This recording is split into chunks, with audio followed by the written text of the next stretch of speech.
среща, но Радослав Попов Няма има лесни различно срещи. мнение. Няма лесни срещи в RPC. Real Pain Challenge.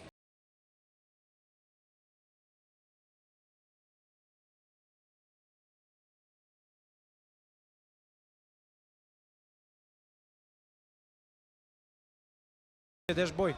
Третото няма.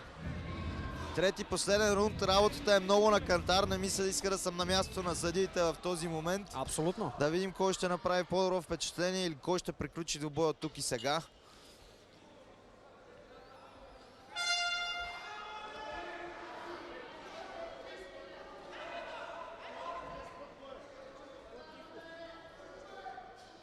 Радо започва по-агресивно, взима център на клетката, ляв десен и лоу-кик.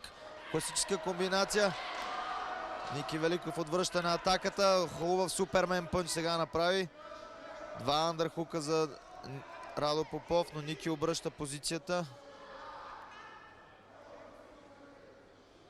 Дали ще използва тази позиция за подсечка от тук да направи Радо Попов? Или ще бъдат разделени отново? Двамата се разделиха заедно от клинча. Още един опит за супермен пънч на Ники Великов.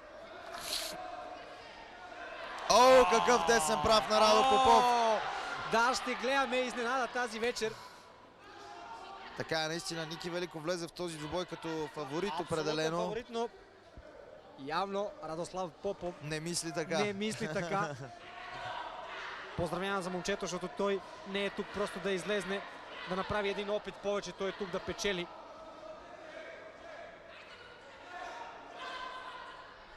Отново два андърхука за Ники Великов. Опитва се да се измъкне. Да, с Сега Ники го хваща Великов. като за поясно хвърляне го хвана. Да, Ники Великов ми изглежда доста изтощен и виждам, че той е този, който иска тези хватки и този клинч да почине или не знам. Хубав лоу-кик. Добра комбинация. Още нещо по-малко от минута и 30 секунди. И двамата са в много добра физическа подготовка, но имам чувство, че менталната настройка на Радо Попов е може би една идея по-добра, защото виждаме, че той не спира да атакува. Въпреки всичко, въпреки ударите, които понесе в началото на двубоя. Виждаме, че сега пък има кръв от страна в носа на Ники Великов. Радо Попов атакува настървено, има само една минута. Кой иска победата повече? Кой е готов да даде повече? Радослав Попов е в подем само на 18 години. Обещаващ талант, получи своя шанс в клетката на Real Pain Challenge. Да видим дали сега ще се възползва по най-добрия начин. Сега е притиснат в клетката Ники Великов. Доста добре. Има ли сили Радослав Попов да приключи тази среща, защото Николай Великов не ми се струва като да има достатъчно сили да покаже нещо повече. Ево, пак клинч. Сега и двамата имат по един андърхук. Хубави колена нанасят.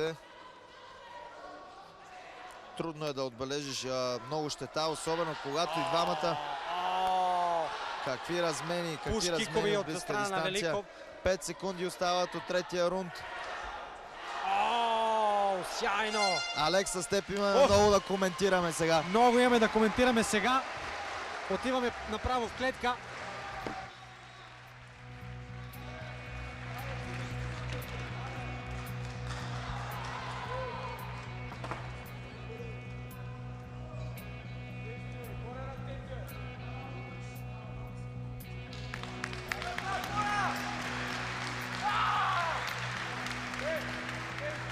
Аплодисменти за тези двама достойни бойци. Какъв двубой само!